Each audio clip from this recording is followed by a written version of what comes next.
In a world where love is measured by likes, and Valentine's gifts are judged online, Amara wanted a perfect Valentine's post. But she didn't know the man she loved borrowed money just to make her smile. This is not just a love story. It's a warning about pressure, pride, and the silent sacrifices made for love. This is the story of Amara and Sam, and how social media pressure almost destroyed their love. By the time February arrived, Valentine's Day had already begun haunting Sam. It started subtly: pink banners hanging from supermarket ceilings, heart-shaped balloons tied to traffic poles, and Instagram feeds flooded with matching outfits, surprise proposals, luxury dinners, and captions that read, "If he wanted to, he would." Sam scrolled past them every night with a tight chest. He was 29, hardworking, honest, and broke in a quiet, unglamorous way. Not the dramatic kind of broke where friends donated money or relatives pitied you, no. His was the kind where he paid his rent late but always paid it, where he ate swallow without meat some nights, and where his savings account looked like a joke someone forgot to laugh at. And then there was Amara. Amara was beautiful in a way that demanded attention. Long lashes, soft skin, and a smile that knew exactly how powerful it was. She worked as a social media brand promoter and spent most of her day online, posting, scrolling, comparing, and subtly competing. They had been together for 2 years. 2 good years, Sam thought. Or at least, he hoped so. But Valentine's Day was coming. And Amara had started counting. "Babe, have you seen this?" she asked one evening, holding her phone up in front of his face. Sam was tired. He had just returned from work, his shirt damp with sweat, his mind heavy with unpaid bills and an overdraft alert he had ignored all day. He glanced at her phone. It was an Instagram reel. A woman squealed as her boyfriend led her into a room filled with red roses, balloons spelling "I love you," candles on the floor, and a Louis Vuitton bag sitting on the bed like a crown jewel. Connor forced a smile. "That's nice." Amara frowned. "That's it. Just nice." "What do you want me to say?" he asked gently. She dropped the phone and crossed her arms. "Valentine's is in 2 weeks, Sam." He nodded slowly. "I know." "So," she pressed. "So, what?" She sighed dramatically. "So what are you planning?" Sam swallowed. Planning. That word alone felt expensive. "I'm still thinking," he said carefully. Amara laughed, not a happy laugh. "You've been thinking since January." Sam said nothing. She picked up her phone again, scrolling aggressively. "Do you know how embarrassing it is when everyone online is being spoiled and I'm just there?" Sam's chest tightened. "Embarrassing to who?" "To me," she snapped.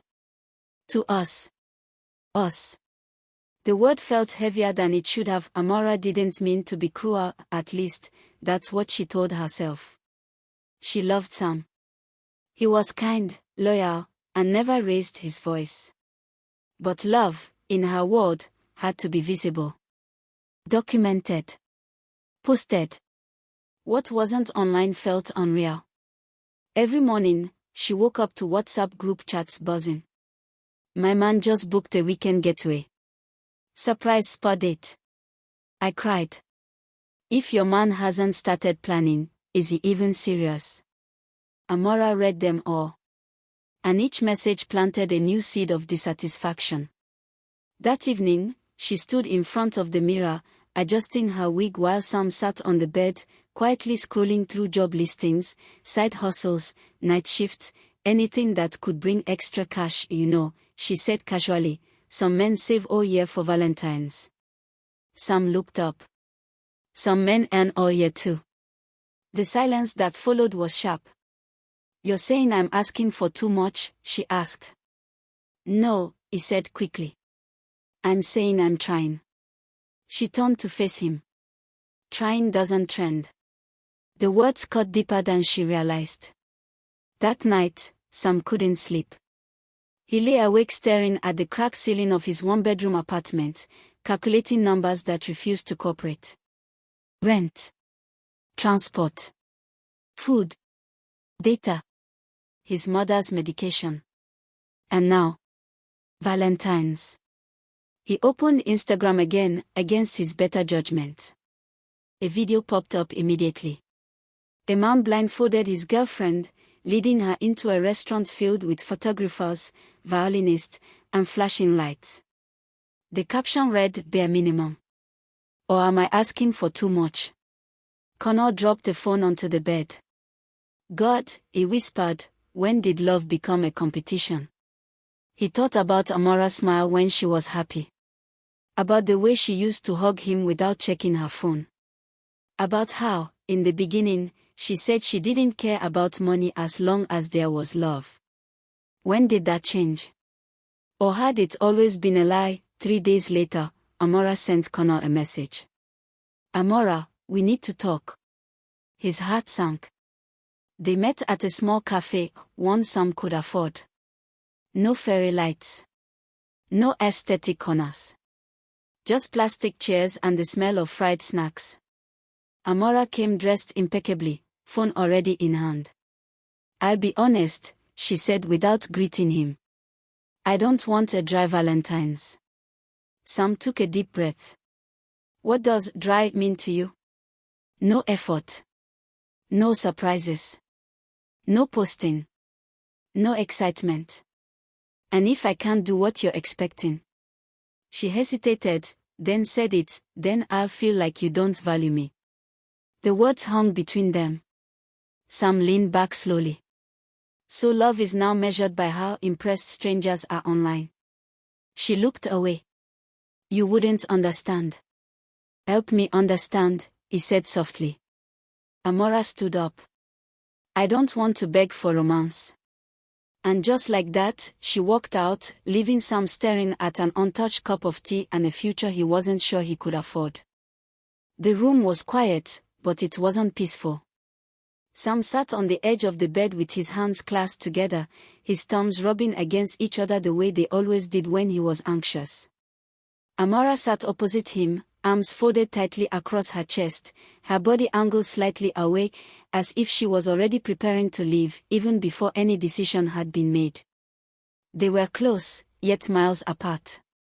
"So," Amara finally said, breaking the silence, "is that all you're going to say?" Sam looked up at her. His eyes were tired, not just from work, but from carrying expectations he could barely breathe under. "What do you want me to say, Amara?" he asked quietly. "I've explained." She scoffed softly. "You always explain. You never act." That hurt more than she knew. Sam stood up and walked a few steps away, then turned back to her. "Do you think I enjoy feeling like this? Like I'm constantly failing you?" She hesitated. For a brief moment, something flickered across her face, guilt, maybe, but it disappeared as quickly as it came. "I just want to feel special," she said. "Especially on Valentine's Day." "Is that too much to ask?" Sam exhaled deeply. "It becomes too much when it's about proving something to people who don't even know us." She looked at him sharply. "So now I'm shallow?" "No," he replied quickly. "I'm saying I feel pressure to compete in a race I never signed up for." Later that night, Amara lay on the bed scrolling endlessly, while Sam sat on the floor leaning against the wall. Neither of them spoke. Her screen glowed brightly in the dark room. A woman laughing on a yacht. Another opening gift boxes. Another showing off matching watches with her boyfriend. Amara's chest tightened. She wasn't angry because Sam didn't have money. She was angry because every post made her feel invisible. She glanced at Sam sitting on the floor, quiet, withdrawn, far from the confident man she had first fallen in love with. Why can't he just try harder? She thought. At the same time, Sam stared at the wall, replaying every conversation they'd had in the past few weeks. When did loving you start feeling like I owe you something I don't have? The next morning, Sam woke up with a plan. Not a good one, but a desperate one. He checked his phone and opened a loan app he had promised himself he would never touch again. The interest rate made his stomach twist, but he ignored it. It's just one Valentine's Day, he told himself. After this, things will calm down. He imagined Amara smiling again, posting pictures, holding his hand proudly. That hope was enough to push him forward. Meanwhile, Amara sat in a salon getting her hair done, listening to the women around her talk. My boyfriend booked a surprise dinner, one said. Mine said Valentine's is a scam, but he still bought gifts, another laughed. Amara smiled politely, but inside, something felt wrong. For the first time, she wondered, what if I'm pushing too hard? She opened her chat with Sam, typed, "Are you okay?" then deleted it. Her pride wouldn't let her send it. February 14th came faster than either of them expected. Amara dressed up beautifully, her red dress hugging her perfectly. She took selfies in the mirror, but didn't post them yet. She was waiting. Sam arrived later than planned. When she saw him, her eyes widened. He had flowers, chocolates, a gift bag. For a moment, everything she had been craving filled her chest. You did all this? She asked, smiling. Yes, Sam replied, forcing a smile of his own. She hugged him tightly. And for the first time in weeks, Sam felt like he could breathe. That night, as Amara posted pictures and watched the likes pour in, Sam sat quietly beside her. His phone buzzed. Loan app, payment reminder scheduled. His smile faded. Amara noticed. What's wrong? She asked. Sam looked at her, really looked at her, and realized something painful. He had bought her happiness on credit. And love was never meant to work that way. Valentine's night should have ended with laughter. Instead, it ended with silence. Amara lay on the bed scrolling through the comments on her post. Lucky girl. This is the standard. Love is sweet when money is involved. She smiled at the screen, but something about Sam's quietness unsettled her. He sat on the edge of the bed again, same position as days before, only now his shoulders were heavier. His phone buzzed softly. Again. Amara glanced at him. You've been acting strange since tonight. Sam didn't answer. Sam, she pressed. He swallowed hard, then stood up. Amara, we need to talk. Her heart skipped, not in excitement, but in fear. I didn't plan Valentine's the way I did because I suddenly had money, Sam said slowly. I did it because I was afraid. Afraid of what? She asked. Afraid of losing you. Amara's smile faded. He reached for his phone and handed it to her. On the screen was a loan app notification. High interest. Strict repayment dates. Amara stared at it. You borrowed money, she whispered. Yes. For this, she asked, gesturing around the room. For you to be happy, he replied. Her chest tightened. That's not romantic, she said quietly. I know, Sam replied. It's desperate. Amara stood up, pacing the room. Images from the past few weeks flooded her mind, her complaints, her comparisons, her sharp words. Trying doesn't trend. She stopped walking. I didn't ask you to borrow money, she said defensively. No, Sam agreed. But I felt like love wasn't enough anymore. That sentence broke something inside her. Later that night, Amara stood alone in front of the mirror. The dress was still beautiful. The makeup still perfect. The likes still rising. But for the first time, none of it mattered. She imagined Sam struggling to pay back money just so she could post one perfect day. Her reflection looked back at her, beautiful, yes, but also insecure. When did I start needing the internet to tell me I'm loved? The next morning, Sam prepared to leave for work early. Amara watched him quietly. Sam, she called. He turned. I'm sorry, she said. I didn't realize how much pressure I was putting on you. He nodded, but said nothing. I don't want love that hurts you, she continued. Even if it looks good, love isn't about proving anything to strangers. It's about understanding the weight your expectations place on the person who loves you. And sometimes, the loudest pressure doesn't come from people, it comes from the screen in your hand. Online. For the first time in weeks, Sam smiled, a real one.